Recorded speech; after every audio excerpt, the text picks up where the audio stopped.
You're listening to 94.4 FM Salford City Radio, the Friday Sports Show. You're listening to Salford City Radio 94.4 FM, the Friday Sports Show. Your host, Jimmy Petruzzi. Bringing you news from the local area and around the world. We bring Salford to the world and the world to Salford. The main aim of the show is to increase participation and awareness of sport. We're very fortunate to interview some of the world's best athletes, sports people, trainers, coaches, people who work in sport across a variable different disciplines. We also interview people who work in the field of psychology. Some of the most notable people, most influential people in psychology have kindly shared their thoughts on the show. Today, a really fascinating guest. I'm sure you'll be all familiar with, especially the sports enthusiast, who's a TV presenter and knows his stuff, a vast amount of experience, and being super kind to join us on the show. And I'm sure anyone aspiring to be a presenter of any sort will get a lot out of the interview. And also, even if you sort of just have an interest in terms of how you go about presenting, I think there'll be a lot of takeaways for anyone listening. So it's Matt Smith, TV presenter. Welcome to the show. Great to have you on board. Thank you, Jim. That's really kind. Thank you for the intro, and looking forward to having a chat. Fantastic. So Matt, just for the listeners, in terms of yourself, I mean, obviously you do a lot of work on the media, TV. You're very knowledgeable about sport. To be fair, I think you cover just about every sport I can think of. But yeah, how did it begin for you? How did you get into? What inspired you to be a presenter? Okay, well, really, from my point of view, it was a complete coincidence. It wasn't something I set out to achieve. I actually studied languages as my university degree. So my degree was in French and Italian with European politics as a kind of additional area of study. So I as a 4-year degree, I went to live for a year in Italy and a year in France, which I absolutely loved, as I'm sure most people would. Yeah. And I had a very vague idea of going back to particularly Italy. When I finished my degree, I had such a great year there. So with a really kind of loose notion of perhaps working for newspapers, I was just trying to find something that would get me back out to Italy. I wrote to the newspaper correspondents whose names I could find, who were based in Rome, and to their eternal credit, a number of them said, look, if you come and rent a room and base yourself here, I will give you some work. I can't give you a job as such, but I'll give you some running around work and pay you a few pennies here and there. So that was my start, and that led to a traineeship with an American press agency, and then freelance work with the Financial Times and the Observer and better known publications, and eventually the Financial Times gave me an opportunity back in London to get a proper start. That led to a job at the BBC in news, eventually via Channel 4, and then as luck would have it, there was an opportunity to move into sport from news, and I hadn't really thought about it, although I was a big sports fan and a big sports follower, and one thing led to another. So a series of happy accidents, really. Yeah, no, I mean, obviously there's a lot of hard work as well. I know that you sort of, you mentioned there, and for our listeners who are aspiring to maybe go down that road, there's no doubt a lot of hard work. The one thing about yourself that sort of strikes me, sort of the broad knowledge. I mean, I could be watching the Ashes and then on the Serie A, in terms of and you sort of the broad and depth of knowledge you have across different sports. I mean, is that something you sort of consciously? I know that you're passionate about sport as well, but is that something that sort of, for anyone listening, is sort of key to sort of diversify knowledge of sport and sort of different cultures and sort of countries and so on and so forth? Yeah, I think you have to follow what your interests are. I think with any job, in my opinion, any job that really enthuses you and gets you up and at it every day is not a job. It's something that you're doing out of the love for it, really. And anyone that's going to pay you to do something you already love doing, you're onto a winner. So in my case, I really like the challenge of being across a lot of different areas of what I do, because I think that keeps it fresh and keeps me challenged. I think doing the same thing day in, day out, week in, week out would potentially become a bit of a furrow. So I like the variety, but then of course other people are absolutely obsessively enthusiastic and interested in either one sport or one subject or one area of whatever they do, and they want to follow that to the nth degree. So it is about you and following your path. In my case, I like, as I say, I like the variety. Yeah, that's really interesting. And just for our sort of listeners, a lot of them have an interest to go down the road of the media and those areas. And with yourself, Matt, I mean, obviously you work with some really high-profile sports people, and I can imagine that that can be for a lot of people certainly starting out. I wouldn't say intimidating, but I suppose if you're speaking to an ex-England captain who's sort of one of the best cricketers in or whether be a footballer, and I mean, what's it like to sort of be in that company for anyone listening who's sort of starting their journey in the media? Yeah, I think anything like that is a case of, most importantly, be yourself and be authentic, because I think people respond to people. So I think the idea of individuals, but because of what they've achieved, perhaps only want to fraternize with people on their level. I don't think that's how human beings particularly are. I think we respond to the qualities we find in others. So I think they those achievers want just to have a normal conversation and not be having a kind of stilted or awkward conversation with someone who puts them on a pedestal or a shelf all the time. So I try and make it as normal and as real as I can. And then obviously it is also a lot of these things are learned skills. So it's not something I don't think broadcasting or working in this environment is particularly something you're born to do. I think it's something you pick up through your experience, through trial and error, learning how to deal with people and they with you. You're working out what works for you, what you're guided by, obviously, the people you work with who advise you as to how to get better. You learn, you remain curious. I think if you've got that kind of will to be the best you can be, but also just be the person you are, and you can marry those two things together, then I think you're on the right path. Brilliant. No, that's sort of really interesting, and sort of no doubt anyone, I suppose, not even involved in sport or looking to go into the media will sort of take a lot away from that. That's sort of really fascinating in the sense sort of being yourself, but also that the hard work you put in as well to sort of learn new skills too. So there's sort of huge takeaways for me in terms of listening to sort of develop themselves. In terms of sort of challenges, obviously to get to where you are and sort of no doubt on the journey there will have been some challenges, but for yourself, and so I suppose for anyone sort of listening thinking, okay, I'd like a career in sort of broadcasting or presenting, what would you say some of the challenges have been for you along the way, Matt?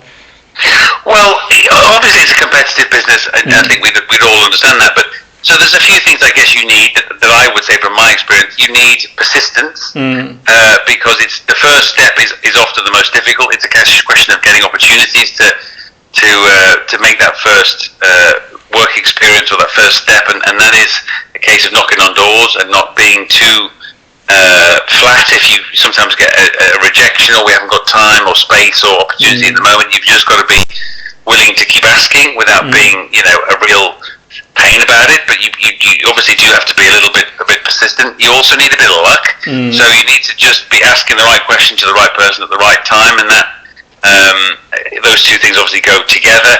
And then it's a case of, I think, making yourself as amenable and as useful and as employable as you can. So it kind of goes back to what I said before. I think be who you are, be an authentic person, work with other people in the best way that you can be the kind of, nothing is too much trouble, but equally you're curious and you're thirsty to do better, to get the knowledge that you see in others, to observe. I think if you've got good observational skills, so if you see in other people what works and you're able to either mimic or work out what version of that would work for you, then I think you're on the right path. Brilliant. No, that's I think sort of some priceless sort of tips there in terms of not just for people who want to get into media, but also our listeners in general. A lot of sports enthusiasts, but people sort of listen in across a broad range of areas too, and some sort of being persistent, I think, and sort of some of the key points you've mentioned there, I think apply to life in general as well. In terms of highlights, I mean, no doubt you've sort of covered a lot of events over the years, and you could probably we could probably do a series on highlights that you've experienced, Matt. But what are the things that sort of stick to mind, for yourself in terms of sort of highlights? Well, I've been very fortunate in the sense that I've got to kind of travel and cover some really big events, and those obviously stick with you down the years, from the Sydney Olympics, so gosh, 21 years ago, maybe getting on for 22 years ago. That was a big start for me in my time at the BBC. And then when I worked for ITV, I worked on a number of Champions League finals and World Cups and Euro Championships and so on, as well as lots of other sports that were really terrific. And then more recently, obviously, an Ashes trip down under 4 years ago, and now more recently the Ashes again. So many really, so many that actually I wouldn't probably want to pick one out. Although actually my highlight professionally and kind of personally, I suppose, if I had to pick one, was, ironically enough, before I worked in sport, I was sent way back when in the kind of early mid-90s to a place in Switzerland called Davos for the World Economic Forum as a kind of junior news reporter. And I was just, again, it's a case of being in the right place at the right time. I was lucky enough to meet and interview Nelson Mandela, who'd only been released from prison about 12 to 18 months previous, as well as F.W. de Klerk, who obviously has recently passed away as well. So to meet and interview them separately in the time of transitional power sharing in South Africa was such a privilege, such an opportunity to speak to two people who were shaping the world around them and the future of an entire nation that had obviously been through a terrible time, and the grim horror of apartheid was finally being lifted, and this extraordinary, charismatic, world-changing individual like Mandela to meet the person who was able to change a whole country and avoid horrific civil war was just a massive moment for a young person like me then. Absolutely. I mean, it certainly doesn't sort of get much bigger than that, to be fair, in terms of that experience. And I think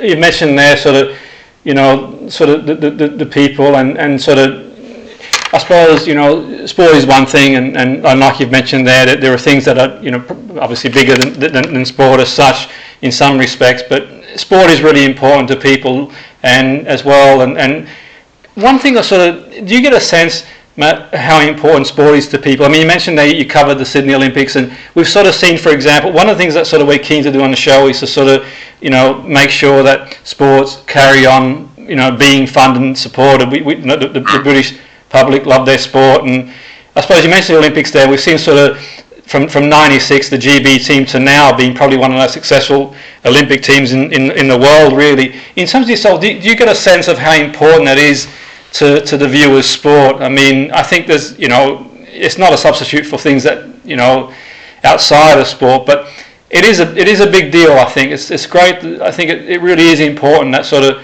sport is a priority, and there's certainly a sporting country. But do you get a sense of that with sort of the people, the audience, how important that is to them?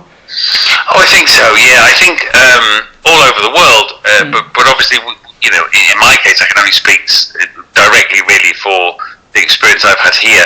I think people wrap themselves up emotionally, as well as kind of intellectually, in whichever sport they follow. It's a release for them. It's an investment. Sometimes it's quite a tribal kind of love/following. Sometimes it's just something that they find takes them away. It's a kind of happy, or even sometimes unhappy, distraction from whatever they have in their daily lives. I think it gives them so much, and it allows them to travel to places that they might find are inaccessible on their own. So I think sport really matters. I mean, just off the top of my head, some of the events that I've been lucky enough to be at. So those Sydney Olympics for Kath Freeman to run and represent, Indigenous Australia. For instance, my home city of Liverpool at Istanbul in 2005, and that extraordinary final in the Champions League, the kind of extraordinary weight and release that so many fans went through to win another Champions League after all those years. For so many individuals and teams, and then all the fans that follow those events and those teams, it's such a massive moment in their lives, and it's not just the event itself, it's the connection to their own life, so it will mark a moment in their own journey, if you like, that they will always hark back to and say, do you remember that, and do you remember what happened, where we were when this happened? And it often correlates to big moments in their lives, whether and then we had our child the next year, or we got married just before that, and it becomes this kind of watershed moment in their lives. So without kind of getting too grandiose or too spiritual about sport. It does have a power. Absolutely, it certainly lifts the nation, and we've seen sort of when say for example England went on a good run in the Euros, and it had been a hard time. Obviously it's been a challenging couple of years around the world, to be fair, but at that point it was almost like, okay, you've got something to sort of just to focus on and just be in that moment and enjoy it. And do you sort of get that sense sometimes, Matt, that basically that it just gives people that sort of escapism to just enjoy that moment, enjoy the spectacle type thing? Oh yeah, definitely. And actually, I'm speaking to you today from the Olympic Park, because that's where I'm covering the Ashes for BT. So if we take ourselves, all of us, back to 2012 and what that moment meant to probably all, if not, certainly most, if not all of the British public then, to be part of that London Olympics, whether you came as a fan and saw something firsthand, or whether you followed on the TV and the radio and so on, it was like a kind of real moment in time for Great Britain, wasn't it? And I think absolutely, yeah. the kind of, perhaps without getting too political, the kind of polarisation that we feel we've been through in the last 5 years or so, through Brexit and the pandemic and what's going on at Westminster and so on. I think that it's extraordinary how some things can unify a nation. Absolutely, and it can be something as simple as that Super Saturday when so many gold medals were won for Team GB, and it's not that by themselves they are life-changing, other than maybe for the people concerned or those around them. It just captures something that we all yearn for, that kind of coming together to share in something that really seems important, that feels really a big deal at the time, and that it's the unifying aspect of it, I think, that is powerful, that is perhaps more powerful than the sport itself. It's the bringing together of people from all walks of life. Absolutely. Under a kind of common banner. Absolutely, and I think that, having mentioned that, Matt, I think that certainly for me the Paralympics 2012, that kind of raised the bar in that area. Just, we saw the British public get behind the athletes, and I think since then, it's always going to be a sort of hard act to follow, but did you sort of sense like moments like those, like, the 2012 games, the Paralympics, where the crowds were just, huge, and just people got behind that? It was just an amazing experience, and sort of, I think it had a big knock-on effect, and we sort of see that knock-on effect to this day when, in competition, the look at the medals tally in sort of the Olympics afterwards. And do you sort of see, I mean, obviously there's people listening, there's sort of policymakers and people who fund, and I mean, it can only be a good thing to sort of carry on getting behind our athletes at Olympic level. Do you feel that's the case, Matt? So we've got to carry on, providing them the platform to compete on the world stage. Yes, I mean, obviously we tend to get a bit obsessed with the medals and define. It's quite a narrow definition of success, isn't it? To be able to turn up and achieve a top 3 finish at the Olympic Games in this 4-year cycle. It's just like, I suppose in some ways it's a slightly contrived scenario, but then you think, if we try and think a little bit beyond our own little island, and what participation, let alone success, can mean for very small nations at the Olympics, nations that otherwise don't have a lot to shout about in this particular field. So I don't know, off the top of my head, something like Ethiopia, country I was lucky enough to visit a long time ago, but remember very fondly that visit, and to think about what they achieve in distance running, because they're so essentially so perfectly suited, because of the altitude and the way that they live and the kind of role models they've created. They've become an elite nation in that particular field, and then maybe the way that the Jamaicans create sprinters. And you think, well, it's such a narrow definition of a country, but yet it is also this powerful tool that elevates a country to global status. Absolutely, so it's a means to an end. It's not necessarily about who runs the fastest. It's putting a country and its people on the map, and particularly I think for smaller nations that don't get to kind of shout loud about life in general, it means all the more that they can sometimes be top of the world. Absolutely, that's a great point, and it's probably not a corner on earth that doesn't know the likes of a Usain Bolt, and certainly, like you say, it's we've sort of seen some of the great middle distance runners some of the great sprinters around the world, and I think that's sort of key. And certainly for that moment, you kind of get that sort of unified sort of feeling, that buzz of the Olympics. Really, that's for sure. And in terms of yourself, sort of, where do you sort of see sport in the UK at the moment in terms of how far? It's an interesting one, really, because you obviously yourself, you've been involved in sport for a long time. You've seen, things have sort of changed. You mentioned sort of football there. We've seen football sort of change and progress. We've seen a lot of sports kind of change and progress and sort of move. And what are your thoughts in terms of sport in general? It's sort of, has it sort of, maybe sports science, sports psychology, so many variables have sort of had an impact in the way sport is. It's faster, it's quicker, it's sort of, it's out there. I mean, where do you see it at the moment, Matt, sport in general in the UK?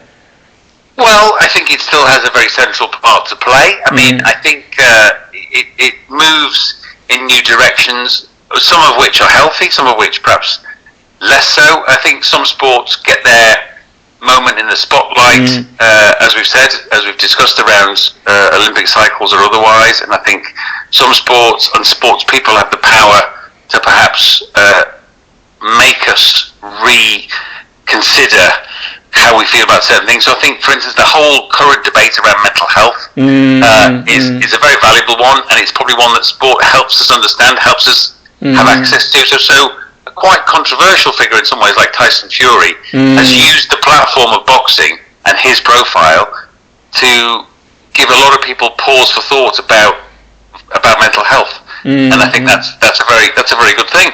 I mean, actually, I was discussing that whole issue of kind of life in a bubble with the two guests on the Ashes coverage just an hour or two ago, Mark Butcher and Alistair Cook, talking about how draining it's been for cricketers to be in this kind of never-ending cycle of bubble life and moving from plane to hotel to nets to ground and nothing else, no release, no family time or very little, no chance to go and see friends. Obviously that's been life for a lot of people in the last 2 years of the pandemic, but I think the idea that you have to perform within those great constraints, not just exist and get through and find a bit of solace and comfort and joy wherever you can, but you have to perform to an elite level under those constraints. It's tough. It's tough, and I think we are more equipped than we have been in the past to perhaps grasp why mind is as important as body.